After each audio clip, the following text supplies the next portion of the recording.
2 weeks or so ago, many Ghanaians were frustrated as the internet completely went down, and this is because of a challenge with the fiber cables that bring data services to Ghana.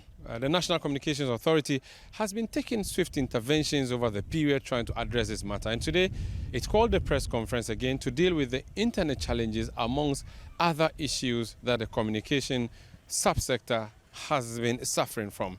Here's a report on what happened today. In the wake of the internet disruptions in Ghana, the National Communications Authority has directed mobile network operators to connect to other cable providers in the sub-region. According to the NCA, this will offer an alternative internet connectivity should the transmission cables landing in Ghana develop some faults in the future. NCA stated during the internet challenges, 80 was still active because it was connected to cables landing in Nigeria. MNOs will be directed, as a first bullet, MNOs will be directed to connect to a cable provider in the sub-region that's currently not landing in Ghana. That's currently not landing in Ghana. Again, until this happened, there was no evidence that you could lose all four of them. But now we have data, at least. And so we are asking that every one of them, in addition to having 3 here, be sure to extend to a cable provider that is not in Ghana. Last year, the board of NCA approved, working with the Ministry of Communication and Digitalization, approved a 5th cable. It's called 2 Africa cable. This 2 Africa cable is actually unique. It's unique in the sense that whereas all the existing cables go, let's say 3 of them actually go from South Africa to Europe, and then being one goes from Nigeria to Europe, 2 Africa goes across the whole continent. Across the whole continent. If we had a cable like that, we would not have a situation. Because depending on wherever the cut is, you can redirect your traffic. However, the NCA says, though internet connectivity seemed to have been restored, the affected undersea cables are yet to be fixed. 80, as we said, because of them having a leg into Nigeria using a different cable provider, that was not affected. You know, they always remain 100%. And then on March 19th, which I believe will be on Tuesday, Telcos reported that they were 100% capacity. They have 100% capacity.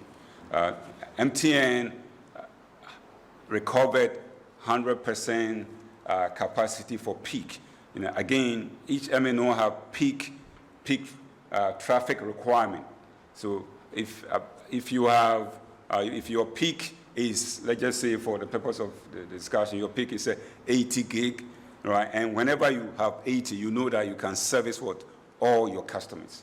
And that's what MTN report. And this MTN has 80. I'm just using it as an example.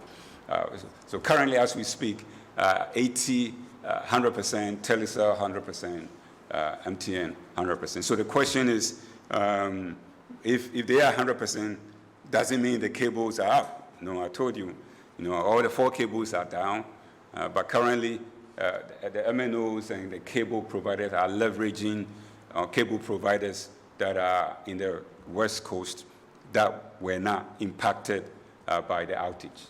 The National Communications Authority, in a proactive means at addressing the challenges for a long-term effect, says it will review its existing licensing portfolio to include recent broadband satellite services like Starlink to provide alternative connectivity options.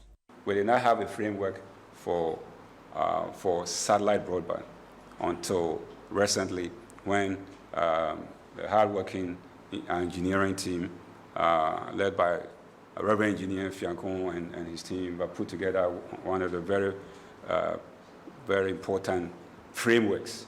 So we are now ready. The board has approved the framework.